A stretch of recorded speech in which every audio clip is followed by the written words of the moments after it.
अच्छा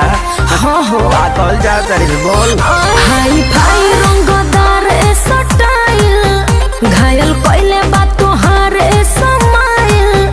वादा करा तनी रहब शरण में कोनो फायदा नहीं है। एगो लड़की बसल दिया मन में जवन संगे पढ़ेले ट्यूशन में हमर भाई होई गोली ओकरे कोन में जवन संगे पढ़ेले ट्यूशन में। समझ में आइल? पागल भइल बड़ा का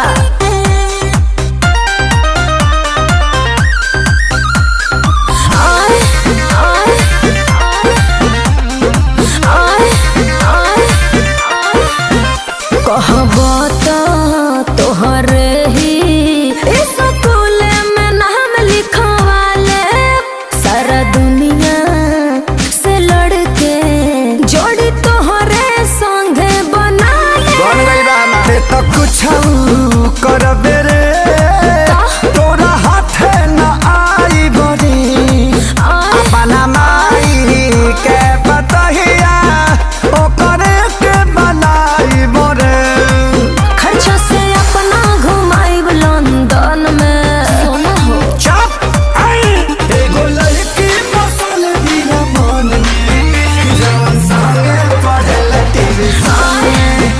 ओकरे संगे शादी होई ना दहनी जमे लड़की पढ़ेले ट्यूशन आई हो दादा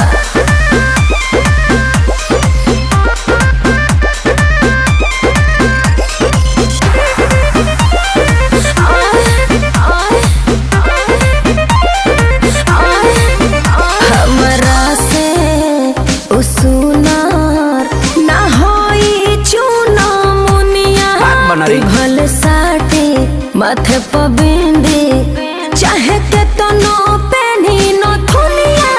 मुँह पर मेकअप मारी के ते तो चमकत बाड़े रे झूठो पवन खेसारी लगवा ते तो झमकत बाड़े रे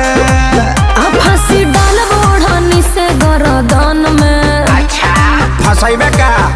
एगो लड़की बसल दिया मन में जवन संगे पढ़ेले ट्यूशन हम कहाँ जाए हमर भाई होई गोली ओकरे कोन में जवन संगे पढ़ेले ट्यूशन में बुझले। आए